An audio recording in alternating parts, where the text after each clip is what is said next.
The morning sun painted the wheat fields of Kepler 442b in shades of gold and amber.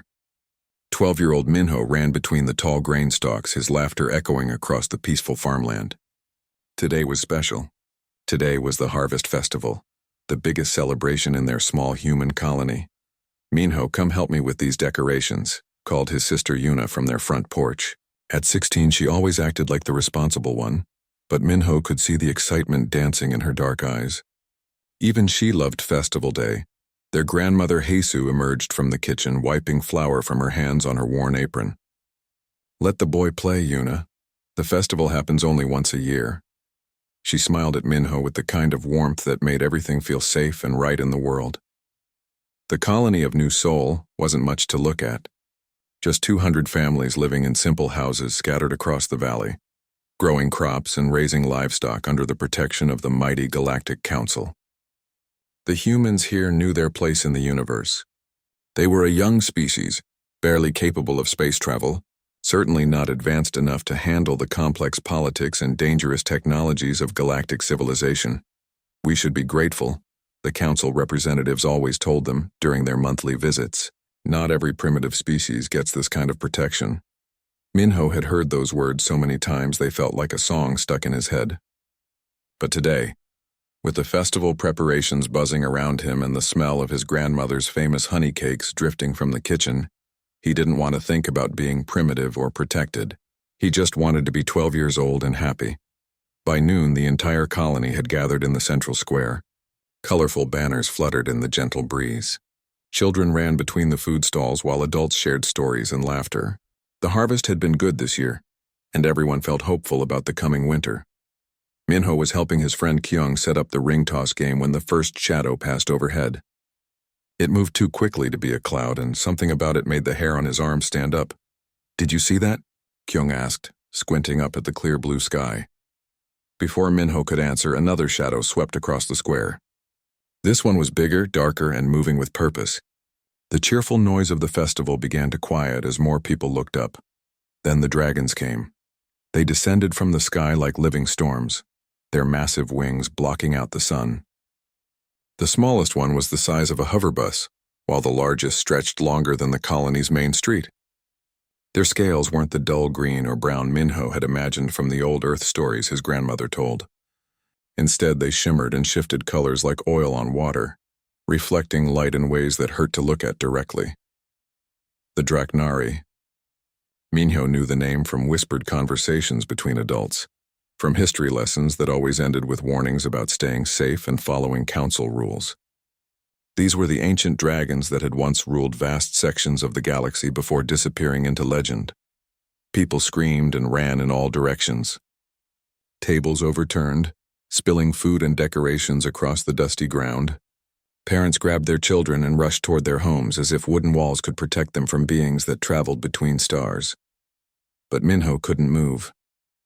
He stood frozen in the middle of the chaos, staring up at the largest dragon as it settled onto the ground just 50 meters away. The creature was beautiful in a way that made his chest feel tight and strange. Its eyes were like captured starlight, ancient and knowing and impossibly sad. "Minho!" Yuna's voice cut through the panic. He turned to see her pushing through the crowd, her face pale with fear. "Minho, we have to go!" The dragon's head turned toward him.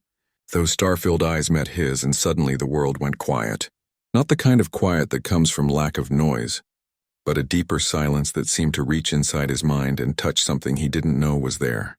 He felt called, like the dragon was speaking to him without words, telling him something important that he almost but not quite understood. The feeling was warm and urgent and completely unlike anything he had ever experienced. "The boy," the dragon said, and its voice was like distant thunder mixed with wind chimes. "He carries the gift." Before anyone could react, the massive creature reached out with one claw. To the watching colonists, it must have looked like an attack. Minho heard his grandmother scream his name, heard Yuna sobbing as she fought against the neighbors trying to hold her back. But the dragon's touch was gentle. Its claw, easily large enough to crush a grown man, wrapped around Minho with the care of a mother lifting her baby.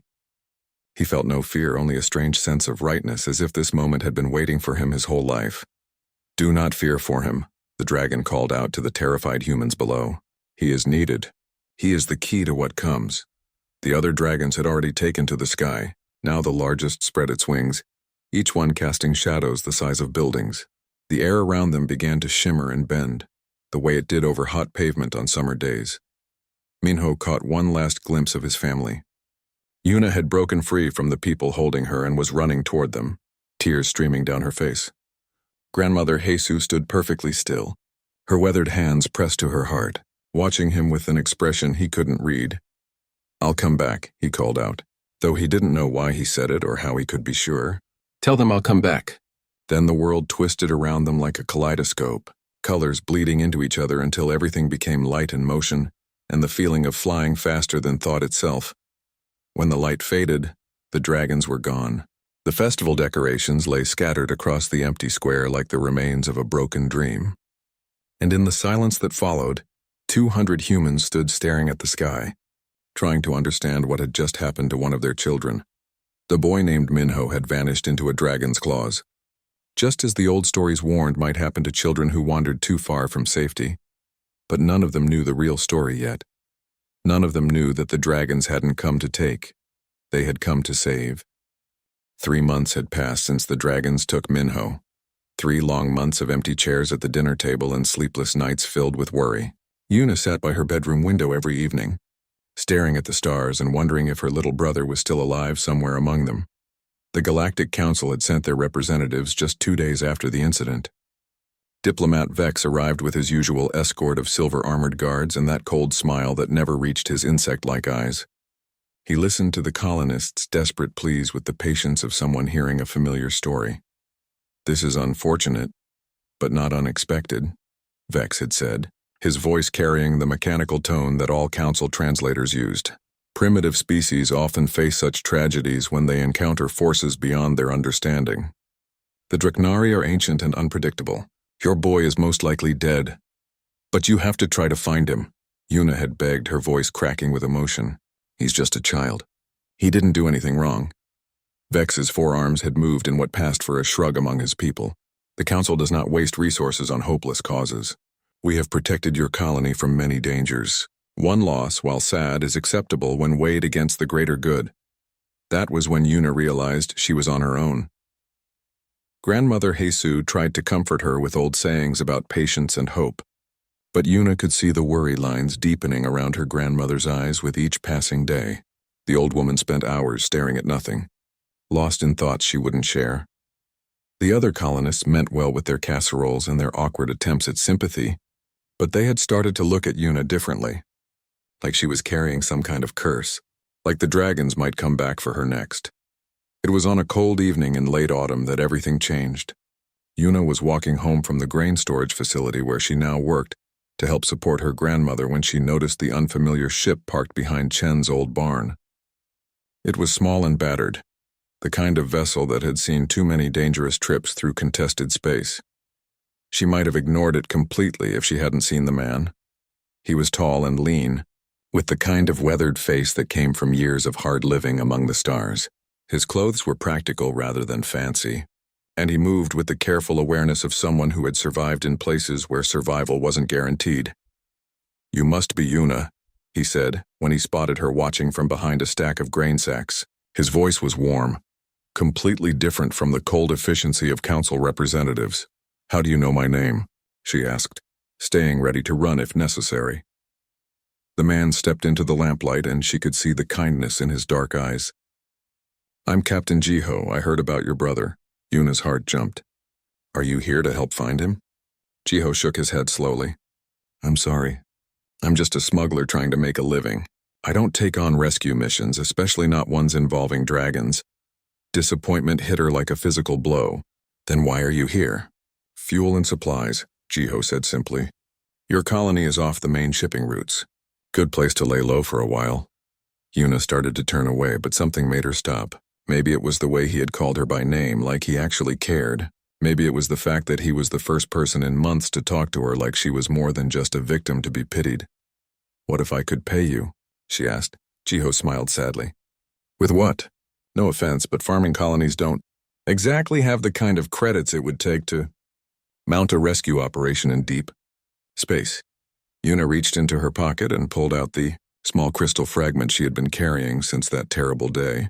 It was no bigger than her thumb, but it seemed to contain its own light, pulsing gently like a tiny heartbeat. "What if I could pay you with this?" The change in Jiho's expression was immediate and dramatic. His casual friendliness vanished, replaced by sharp focus and something that looked almost like fear. "Where did you get that?" he asked, his voice barely above a whisper. "It fell from the dragon's claw when he took Minho," Yuna said. "I picked it up after they disappeared.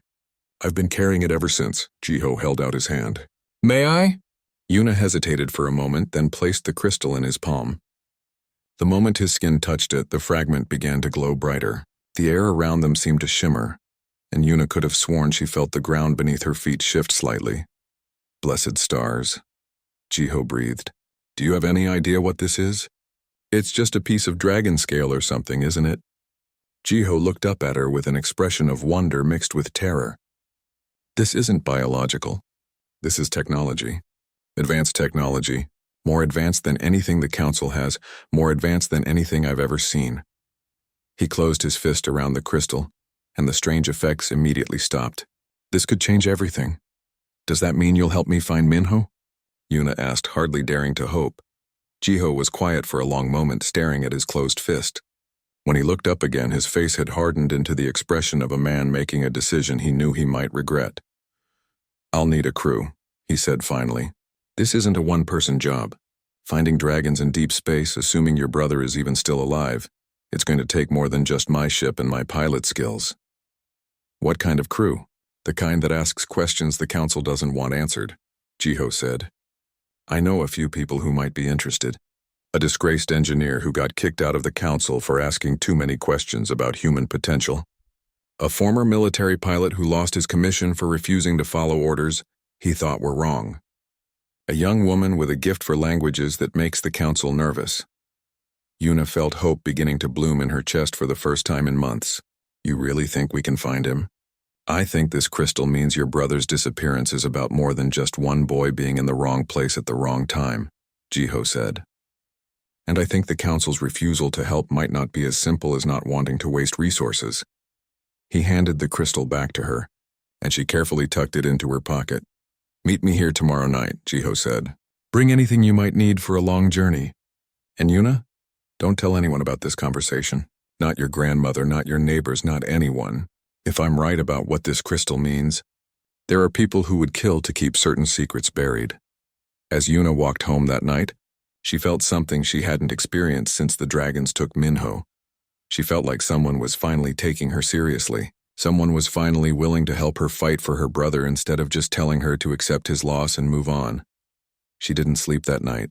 Instead, she sat by her window, staring at the stars and thinking about dragon claws and crystal fragments, and the possibility that maybe, just maybe, Minho was still out there waiting for someone to find him.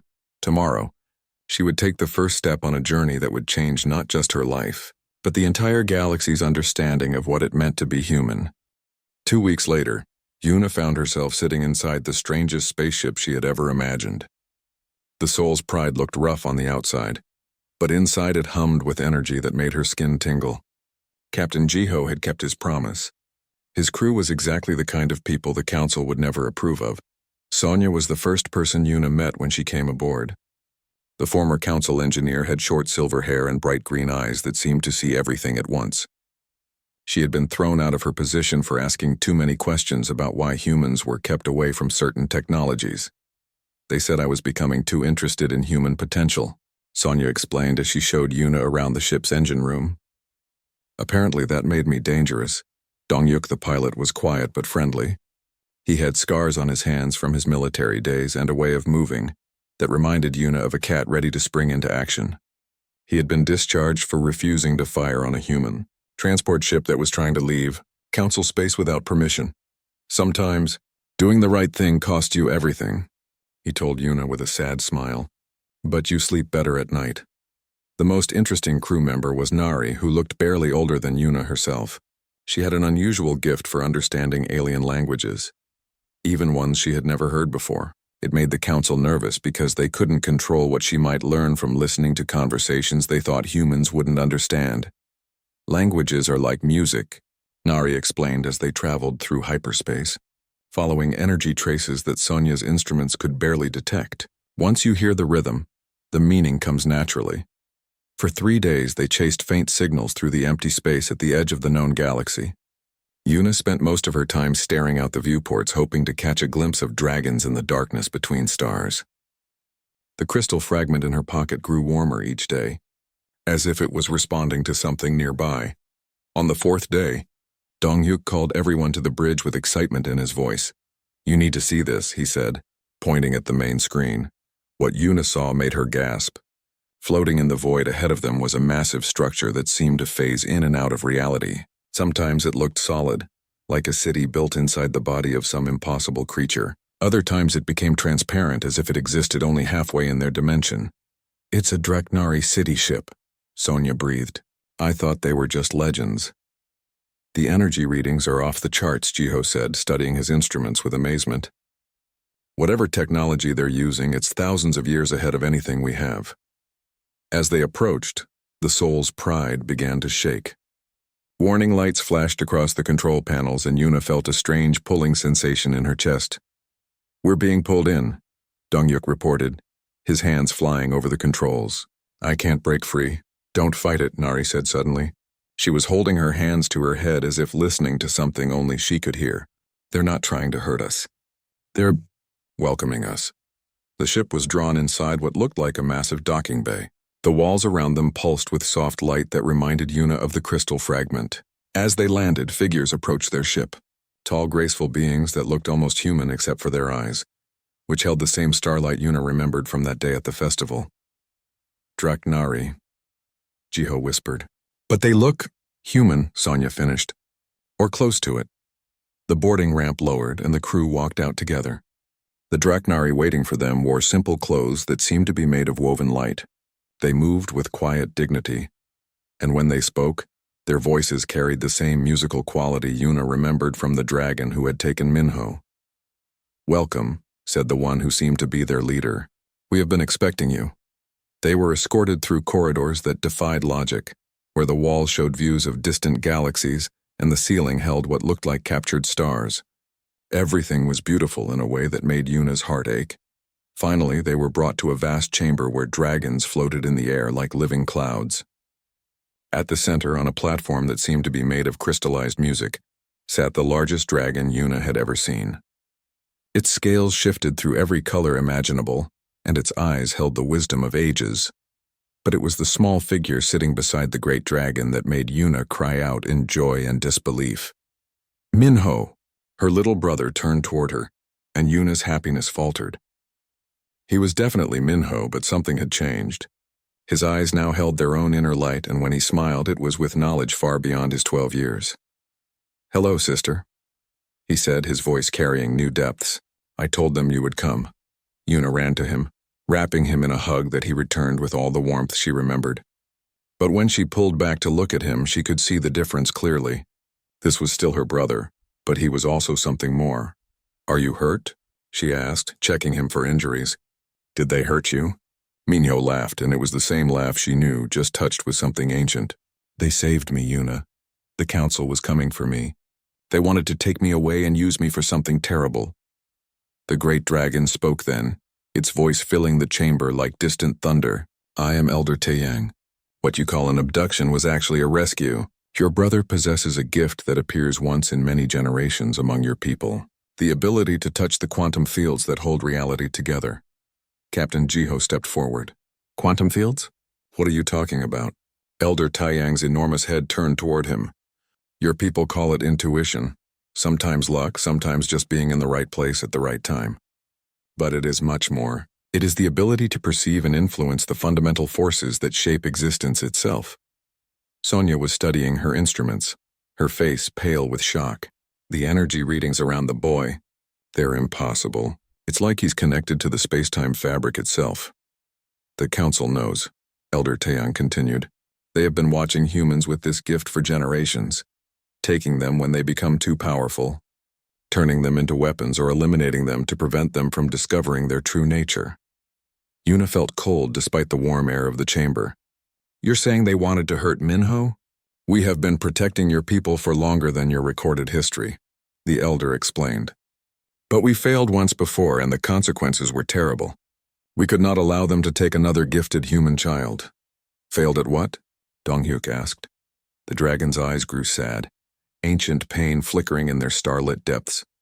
We failed to prevent the rise of the Devourers, beings that exist beyond normal space and time, consuming not just matter and energy but existence itself. Entire civilizations don't simply die when they attack. They are erased from history as if they never were. Nari gasped, her hands pressed to her mouth. That's why there are gaps in the galactic historical records. Places where something should be but isn't. The Devourers are returning, Elder Taeyang said, and when they do, your brother and others like him may be the only hope for preventing the complete destruction of everything that exists. Yuna looked at Minho, seeing him with new eyes. Her little brother, who had always been special in small ways, was apparently special in ways that could save the galaxy. Why didn't you tell us? She asked the dragon. Why the secrecy?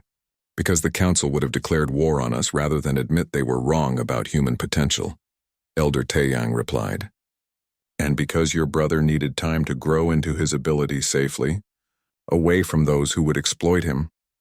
Minho took his sister's hand, and Yuna felt a warmth that seemed to come from deeper than mere body heat. I'm still me, Yuna. I'm still your little brother. I just understand more now about what I'm supposed to do. As the truth of the situation settled over them, Yuna realized that nothing would ever be the same again. The boy she had come to rescue didn't need rescuing at all. Instead, he might be the one who would have to save everyone else. The real story was bigger and more dangerous than any of them had imagined. Elder Taeyang led them deeper into the city ship, through halls where reality itself seemed to bend and flow like water. Yuna walked beside Minho, still trying to accept that her little brother had become something she didn't fully understand. The others followed in amazed silence, their instruments beeping with readings that shouldn't have been possible. What I am about to show you will be difficult to accept, the great dragon warned as they approached a massive circular chamber. But you must understand the truth if you are to help us prepare. The chamber walls came alive with images that moved like living memories. Yuna saw galaxies spinning in their ancient dance, worlds teeming with life, civilizations that reached across the stars with joy and wonder. It was beautiful beyond description. Then the Devourers came. They appeared as tears in space itself, wounds in reality that hurt to look at directly. Where they passed, everything simply stopped being. Not destroyed, not killed, but erased so completely that even the memory of existence vanished. They consumed the very concept of being, Elder Taeyang explained, as the images showed entire star systems winking out of existence. When they take a world, it becomes as if that world never existed at all. The people who live there, their art, their love, their dreams, all of it disappears from history. Captain Jiho's face had gone pale. How many civilizations have they taken? We do not know, the dragon replied sadly. By their very nature, we cannot remember what they have erased. We only know they existed because of the empty spaces they leave behind, the gaps in galactic history that should contain something but don't. Sonia was frantically taking readings with her equipment. The quantum signatures are all wrong here. It's like the universe has scar tissue where something used to be. They came before long ago, Elder Taeyang continued. We fought them with everything we had. Every advanced species in the galaxy joined together, using weapons that could reshape reality itself.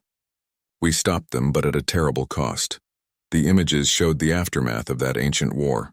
Entire regions of space left twisted and broken. Reality so damaged they could never heal properly. The Draknari themselves had been changed, forced to retreat to pocket dimensions to avoid the chaos their victory had created. We thought we had destroyed them forever, the dragon said, but the Devourers exist beyond normal time and space. They cannot be killed, only delayed, and now they are returning. Dong-hyuk stepped forward, his military training showing in his alert posture. How long do we have? Years, perhaps decades, Elder Taeyang replied. But the signs are already appearing. Reality tears along the galactic rim, worlds that suddenly have no history, no records, as if they appeared from nothing. The Devourers are testing the barriers between dimensions, preparing for their return. Nari was holding her head again, listening to something the others couldn't hear. They're not evil, she said suddenly, her voice filled with wonder and horror. I can sense them somehow. They think they're helping. They see existence as some kind of disease, a mistake that needs to be corrected. That is correct, Elder Taeyang confirmed. They are not driven by hatred or hunger. They believe they are healing reality by returning it to the perfect emptiness that existed before anything was created. This makes them more dangerous than any enemy driven by mere malice. Minho spoke for the first time since entering the chamber. Show them about the humans. The dragon's ancient eyes focused on the boy with something that looked like pride. Your brother understands more than we dared hope. The images on the walls changed, showing scenes from Earth's distant past. Humans in their earliest days, but these weren't the primitive cave dwellers Yuna expected. These humans glowed with inner light, their eyes holding the same starfire she saw in Minho's gaze. Humans are not native to the world you call Earth, Elder Taeyang explained. Long ago in the first war against the Devourers, we created your species as living anchors for reality itself.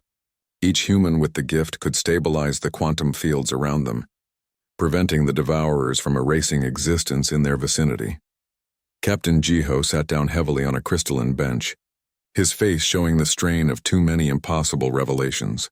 You're saying we're not really from Earth? We're some kind of artificial species? Not artificial, the dragon corrected gently. Enhanced. We took the best qualities from many species and combined them in a new form. The result was humanity, beings capable of existing simultaneously in multiple quantum states, able to anchor reality through sheer force of will. Yuna felt dizzy. Then why don't we remember any of this? Why do we live like primitives if we're supposed to be so special? Because the quantum abilities were too dangerous to leave active in a developing species, Elder Taeyang explained. We placed genetic locks on human consciousness, allowing your people to grow and develop naturally while their true abilities remained dormant. Earth was meant to be a sanctuary world where humans could mature in safety. Sonia looked up from her instruments with excitement. That explains the readings I've been getting. Human brain patterns show dormant neural pathways that don't match any known evolutionary development. They're not random mutations. They're designed features waiting to be activated. The Council discovered this truth centuries ago, Elder Taeyang continued, his voice growing cold with anger. Instead of helping humans reach their potential, they decided to control and exploit it. They have been systematically identifying humans with active quantum abilities and either recruiting them as weapons or eliminating them as threats. Donghyuk clenched his fists. They've been murdering our own people to keep us weak. Worse, Minho said quietly. They've been preparing for the Devourer's return by building weapons powered by human consciousness. They plan to sacrifice millions of people to create a barrier that might protect Council worlds while letting everything else be erased. The chamber fell silent except for the soft humming of alien technology. Yuna felt sick as the full scope of the betrayal became clear.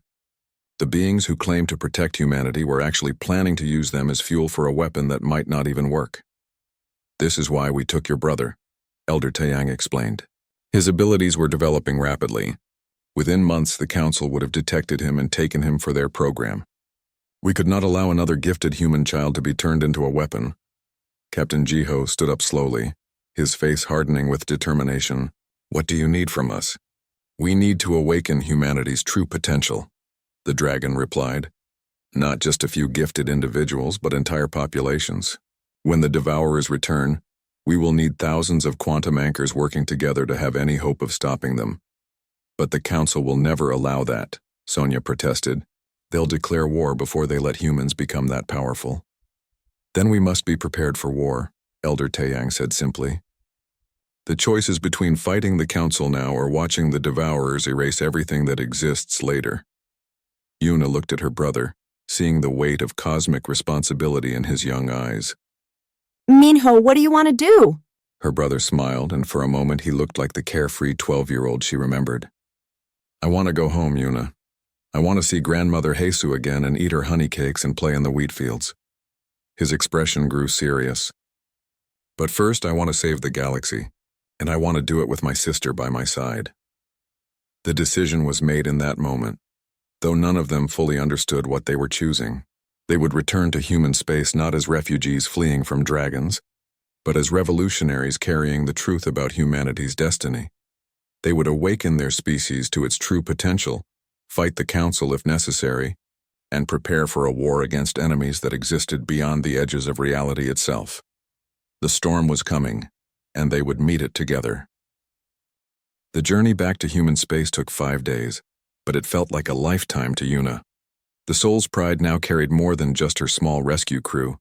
3 Draknari in human form had joined them, along with equipment that hummed with power beyond anything she had ever imagined. Elder Taiyang had given them a choice before they left. They could return to their normal lives, keeping the secret of what they had learned, or they could begin the dangerous work of awakening humanity to its true potential. The decision had to be made by each person individually. Yuna never hesitated. If there's a chance to save Minho and everyone else from these devourers, then I'll do whatever it takes. Captain Jiho had nodded grimly. The Council has been lying to us for centuries. It's time people knew the truth, but it was Sonya who surprised everyone by volunteering for the most dangerous part of the plan. I want to undergo the awakening process, she announced, as they traveled through hyperspace. If we're going to convince other humans that this is real, we need someone who has experienced it firsthand. The Draknari had warned them that the quantum enhancement procedure was extremely risky for adult humans, unlike children like Minho, whose minds were flexible enough to adapt to expanded consciousness. Adults often couldn't handle the transformation. Many died in the process, and those who survived were forever changed. The chances of survival are less than 30%, explained Kayan, one of the Draknari traveling with them. She looked human except for her silver eyes that seemed to see through multiple dimensions at once. Your neural pathways will be rewritten. Your perception of reality will expand beyond what human minds were designed to handle. Are you certain you wish to proceed? Sonya's jaw was set with determination. If I don't survive, at least you'll know what went wrong. If I do survive, I can help others through the process. They performed the procedure in the ship's medical bay while the others watched through reinforced windows. Sonya lay on a table surrounded by crystalline devices that filled the air with soft music. The crystals began to glow, and the very air around her seemed to shimmer with energy. For the first few minutes, nothing seemed to happen. Then Sonya began to convulse, her body arching off the table as waves of light passed through her skin. Yuna pressed her hands against the viewing window, terrified that they were watching their friend die. Her neural activity is off the charts, Dongyuk reported from the monitoring station. It's like her brain is trying to process information from a dozen different sources at once. The convulsions stopped suddenly. Sonya lay perfectly still, so motionless that Yuna feared the worst. Then her eyes opened, and they were no longer completely human. They held depths that reminded Yuna of staring into a night sky filled with distant galaxies. I can see it, Sonya whispered, her voice filled with wonder. I can see the quantum threads that hold everything together. The ship, the stars, all of us were all connected by these invisible streams of possibility. She sat up slowly, moving with a grace that hadn't been there before. When she looked at Yuna through the window, her smile was both familiar and completely new. It doesn't hurt, she said. It's beautiful. It's like I've been looking at the world through a dirty window my whole life. And now I can finally see clearly. Over the next 2 days, as they approached the outer colonies of human space, Sonya demonstrated abilities that left everyone speechless. She could repair damaged ship components by touch, somehow understanding exactly what was wrong and how to fix it. She could predict asteroid movements hours before the ship's computers detected them.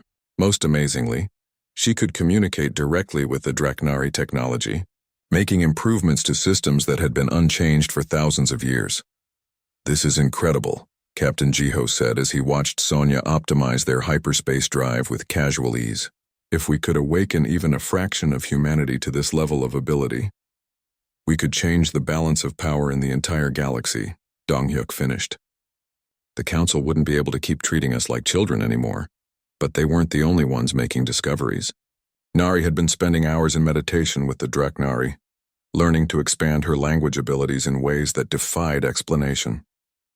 She could now understand not just alien words, but the quantum frequencies that carried meaning beneath language itself. I can hear the universe singing, she told Yuna one evening, as they sat together in the ship's observation lounge. Every star, every planet, every living thing adds its voice to this vast cosmic song, and humans were supposed to be the conductors, helping to keep everything in harmony. Even more surprising were the memories that began surfacing as they traveled deeper into human space. Not personal memories, but something deeper. Genetic memories passed down through countless generations, locked away until the quantum awakening process released them. Sonia was the first to experience it. She woke up one morning speaking words in a language that had been dead for millions of years, describing battles fought between the stars and weapons that could reshape reality itself. She remembered things that had happened long before Earth was even formed. "We weren't just soldiers in the first war against the Devourers," she explained to the others, her new eyes reflecting starlight that couldn't possibly be there. "We were the generals. Humanity didn't just help fight that ancient war. We led it." The implications were staggering. If Sonia's recovered memories were accurate, humans hadn't been created as mere foot soldiers in the fight against cosmic erasure. They had been designed as commanders, capable of coordinating vast quantum networks across entire galaxies.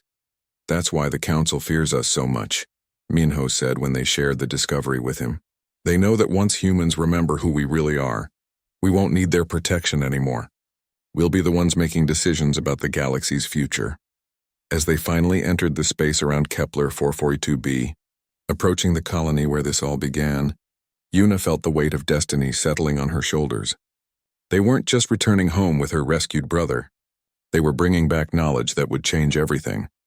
But change was never easy, and she could see the first signs of resistance already appearing on their communication screens.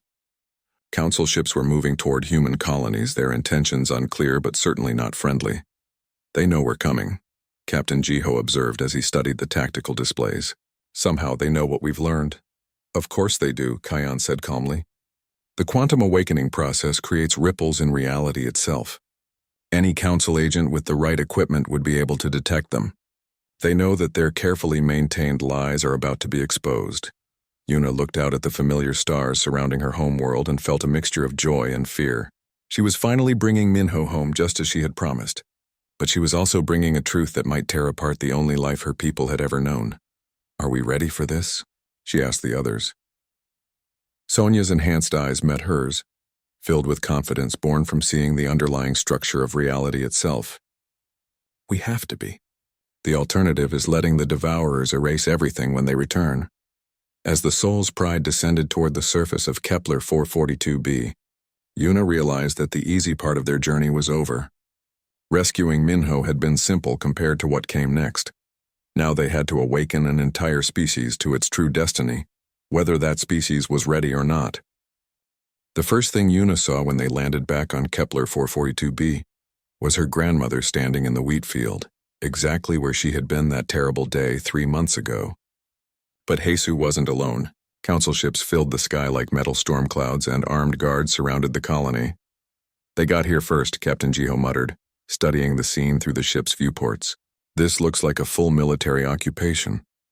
Minho placed his hand on his sister's shoulder, and she felt that strange warmth that came from his enhanced abilities. "Grandmother isn't afraid," he said quietly. "She's been waiting for us." Before anyone could stop him, Minho activated the ship's boarding ramp and walked out into the late afternoon sunlight. Yuna rushed after him, her heart pounding with fear for his safety. The others followed, their hands near their weapons but trying not to look threatening. Council soldiers immediately surrounded them, their energy rifles humming with deadly power. But their leader, a tall reptilian being with cold yellow eyes, seemed more interested in studying Minho than in arresting them. "Commander Vex," the creature spoke into his communication device. "The targets have arrived. The boy shows clear signs of quantum enhancement." Diplomat Vex emerged from the colony's administrative building, flanked by more guards. His insect features were set in what might have been satisfaction among his people. "Yuna Kim," he said, his mechanical translator making his voice sound hollow. "You have caused considerable trouble with your unauthorized rescue mission, and you have brought back more than just your brother." "We brought back the truth," Yuna said, trying to keep her voice steady. "We know what you've been doing to our people." Vex's compound eyes reflected the sunlight like tiny mirrors. "What we have been doing is protecting primitive species from forces they cannot comprehend. Your interference has jeopardized that protection." That was when Grandmother Jesus stepped forward. The old woman moved with a confidence that Yuna had never seen before, as if she was finally dropping a disguise she had worn for years. "Enough lies, Vex," Jesus said, and her voice carried authority that made even the council soldiers hesitate. "Tell them who you really work for." Vex's entire posture changed. The casual dismissal disappeared, replaced by something that looked almost like fear. You should have stayed hidden, old woman. Your time is over. Sonia stepped beside Jesus, her enhanced senses clearly detecting something the others couldn't see. She's like us, Sonia said with wonder. She's been awake all along. Jesus smiled at her granddaughter with eyes that now held the same inner light as Minho's. I'm sorry I couldn't tell you before, dear one. But it wasn't safe. The Council has agents everywhere, watching for signs of awakened humans. You're one of the Guardians, Minho said, understanding flowing between them like a shared language. You've been protecting the bloodlines. For 70 years, Jesus confirmed, ever since the Council began their systematic elimination of quantum-sensitive humans. We Guardians have been hiding in plain sight, posing as ordinary farmers and shopkeepers and teachers, keeping watch over the gifted children until they could be safely awakened. Vex raised one of his forearms, and the soldiers took aim at the small group. This conversation ends now. Supreme Chancellor Orcs has authorized the immediate termination of all enhanced humans. The contamination will not be allowed to spread. But before anyone could fire, the air around them began to shimmer. More ships were dropping from the sky, but these weren't council vessels. They were sleek, organic-looking craft that seemed to grow rather than being built. Draknari reinforcements were arriving. You're too late, Vex, Jesus said calmly. The awakening has already begun. As if her words were a signal, light began to emanate from colonists throughout the settlement. Farmers and children, mechanics and teachers all began to glow with inner fire as dormant genetic programming activated. The quantum enhancement wasn't limited to a few special individuals. It was spreading through the entire human population like wildfire. Impossible, Vex breathed, his translator struggling with the emotion in his voice. The genetic locks were supposed to prevent mass awakening. The locks were designed to prevent premature awakening, Kion said as she emerged from the Soul's Pride with the other Draknari. But they were always meant to be released when the Devourers returned. The awakening you're witnessing is exactly what humanity was created to do. The Council soldiers were backing away now, their weapons lowering as they faced something their training had never prepared them for. Entire families were transforming, their consciousness expanding to embrace quantum realities that had been locked away for millennia. Dong Hyuk, who had been monitoring communication channels, looked up with alarm. We've got bigger problems. Council fleets are moving on human colonies throughout this sector. They're not just trying to stop the awakening. They're planning to destroy every human world they can reach. That was when the first Devourer scout appeared. It materialized at the edge of the system like a wound in space itself, a tear in reality that hurt to look at directly. The Council ships immediately changed course, abandoning their attack on the colony to face this new threat. But they were too late. The scout's presence alone began to affect local spacetime. Stars flickered like candles in the wind. The quantum fields that held matter together started to fluctuate wildly. It's happening, Minho said, his young face grave with ancient knowledge. The barriers between dimensions are weakening. The full Devourer fleet won't be far behind. Nari was holding her head, tears streaming down her face. I can hear them, she whispered. They're so sad. They think existence is a mistake, a cosmic error that causes nothing but suffering. They want to fix it by making everything go back to the peaceful emptiness that existed before anything was created. The Council fleet opened fire on the Devourer scout with weapons that could crack planets. Energy beams that should have destroyed anything struck the entity and simply disappeared, as if they had never existed at all. Conventional weapons are useless, Sonia reported, her enhanced senses analyzing the battle. The Devourers exist partially outside normal spacetime. Physical attacks can't touch them. That was when the awakened humans began to act. Without any coordination or training, they instinctively knew what to do. Hundreds of people across the colony joined hands, creating a network of quantum consciousness that stretched across the planet. Their combined will began to stabilize the reality fluctuations caused by the Devourer's presence. By the stars, Vex whispered, his hostility replaced by awe. They're actually doing it. They're holding reality together through pure consciousness. But the effort was taking its toll. Many of the newly awakened humans were collapsing from the strain of accessing abilities they didn't fully understand. Children were crying as their minds touched cosmic forces beyond their comprehension. We need more people, Jesus said, her weathered face showing the strain of coordinating the planetary defense network. And we need them trained properly. This is just one scout. When the full fleet arrives, she didn't need to finish the sentence. Everyone could see the truth written in the quantum distortions around them. Humanity had awakened to its true potential just in time to face extinction. The real war was about to begin, and they were nowhere near ready for it. But they were going to fight anyway because that's what humans do. They refuse to give up even when facing impossible odds. They stand together and fight for each other, for their children, for the right to exist in a universe that sometimes seems determined to erase them. The Devourer scout pulsed with alien satisfaction, sending a signal across dimensions that would bring its fellows. The message was clear. The barriers were weak here and the cleansing could begin. But it also carried something the Devourers hadn't expected. The quantum signature of awakened humanity, blazing like a beacon across the galaxy. A signal that said, "We remember who we are, we know why we were created, and we will not go quietly into the peaceful darkness you offer."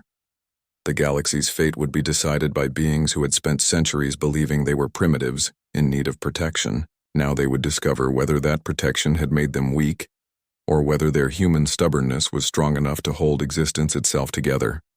3 days after the first Devourer scout appeared, the full invasion fleet arrived like a nightmare made real. They didn't come as ships or armies, but as tears in the fabric of existence itself. Wherever they appeared, reality began to unravel. Stars aged and died in seconds. Planets forgot they had ever existed and simply faded away. Una stood on the hill overlooking her colony, watching the sky fill with impossible geometries that hurt her mind to perceive directly. But she wasn't afraid anymore. The awakening had changed more than just her abilities. It had shown her the truth about what humans really were. "The Council fleets are retreating," Donghyuk reported from his mobile command post. "Half their ships have already evacuated to the outer rim." "Cowards," muttered one of the awakened farmers. "They're leaving us to face this alone." But they weren't alone. Across human space, the awakening was spreading faster than anyone had imagined. Entire worlds were lighting up with quantum consciousness as dormant genetic programming activated. The network of awakened minds was growing stronger every hour. Minho approached his sister, his young face serious with the weight of cosmic responsibility. "It's time, Una. We have to make contact with them directly." "With the Devourers?" Una felt a chill despite the warm afternoon air. "Is that safe?" "Nothing about this is safe," Grandmother Jesus said, joining them. "But Nari has been practicing.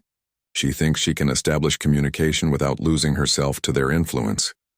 Nari sat in the center of the colony square, surrounded by a circle of awakened humans holding hands. Her enhanced language abilities had grown beyond anything they had imagined. She could now speak directly to the quantum substrate of reality itself.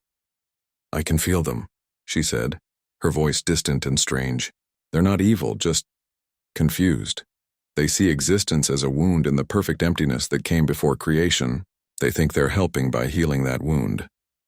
The Devourer fleet had reached the outer planets of their system.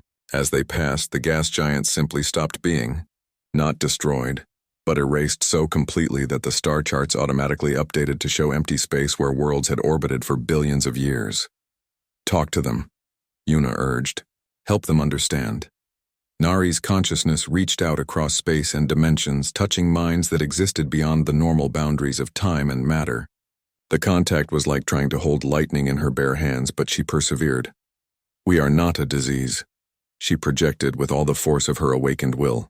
"We are gardeners. Reality is not wounded by our presence. It is enriched by it." The response nearly shattered her mind. The Devourer's concept of communication was to share their entire essence at once, flooding her consciousness with eons of loneliness and the weight of cosmic purpose gone wrong. But the human network held her together. Hundreds of awakened minds joined their strength to hers, anchoring her consciousness while she served as translator between two completely different forms of existence. "They're listening," she gasped. "But they don't understand. They've been alone for so long they've forgotten what it means to create rather than destroy." That was when Sonia had an idea that changed everything. "Don't just tell them," she said. "Show them." Working together, the awakened humans began to demonstrate something the Devourers had never witnessed. They didn't try to fight the cosmic entities or drive them away. Instead, they began to create. With their quantum abilities fully awakened, they reached out to the torn fabric of space-time and began to repair it, not by destroying the devourers, but by showing them how existence could be healed without erasing it entirely. They took the empty spaces left by the devourer's passage and filled them with new possibilities.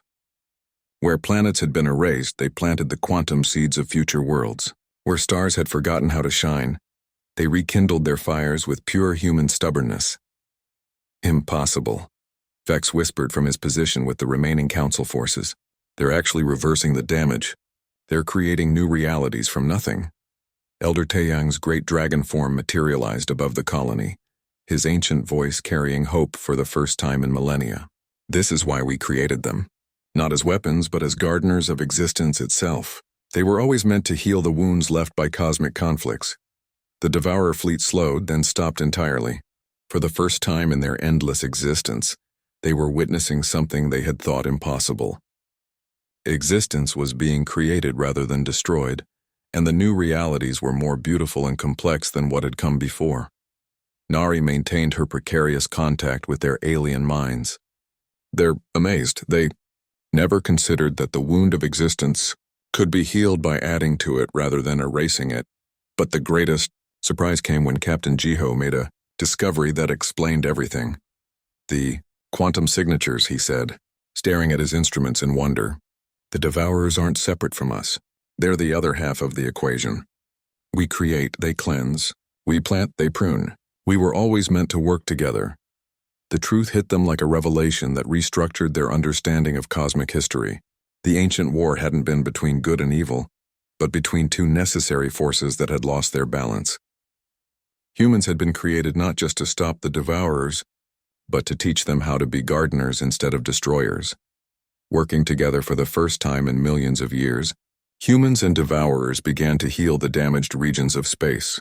Where once there had been cosmic scars and twisted realities, new galaxies bloomed with unprecedented beauty. The Council forces watched in amazement as their former primitives accomplished what all their advanced technology had failed to do. They weren't just stopping the Devourers, they were transforming them into partners in the grand work of cosmic creation. The real story, Yuna said as she watched her brother work alongside beings of living void to create new star systems, was never about a boy being kidnapped by dragons. No, Minho agreed, his eyes bright with joy at finally fulfilling his true purpose. It was about a family that refused to give up on each other, and about discovering that sometimes the most powerful force in the universe is simply refusing to let go. The awakening spread beyond human space now, touching every species in the galaxy. The genetic locks that had kept sapient beings from reaching their full potential began to fail. The galaxy itself was growing up, finally ready to take its place as a mature part of cosmic creation. Grandmother Jesus smiled as she watched her grandchildren work side by side with ancient cosmic forces to plant gardens of stars across the darkness. I always knew you two were special, she said. I just never imagined you were this special. Years later, when children asked about the day dragons fell from the sky and took away a little boy, the storytellers would tell them the real story. They would explain how what looked like a tragedy was actually the first step in humanity's greatest triumph. They would tell them about a sister who loved her brother so much she followed him across the galaxy. About a grandmother who spent 70 years pretending to be a simple farmer while guarding humanity's greatest secret. About a boy who was taken by dragons and discovered that sometimes being kidnapped is the best thing that can happen to you. But mostly, they would tell them about the day humanity remembered what it meant to be human. Not a primitive species in need of protection, but gardeners of reality itself, working alongside ancient cosmic forces to tend the infinite garden of existence. The dragons still danced in the evening sky above New Sol, but now human children danced with them. And in the quantum fields that held reality together, the song of creation played on, tended by beings who had learned that the universe was not a problem to be solved, but a garden to be loved. The real story behind the boy who vanished into a dragon's claws was simply this. Sometimes what looks like an ending is actually a beginning. And sometimes the most ordinary families are capable of the most extraordinary things. The galaxy would never be the same again, and that was exactly as it should be.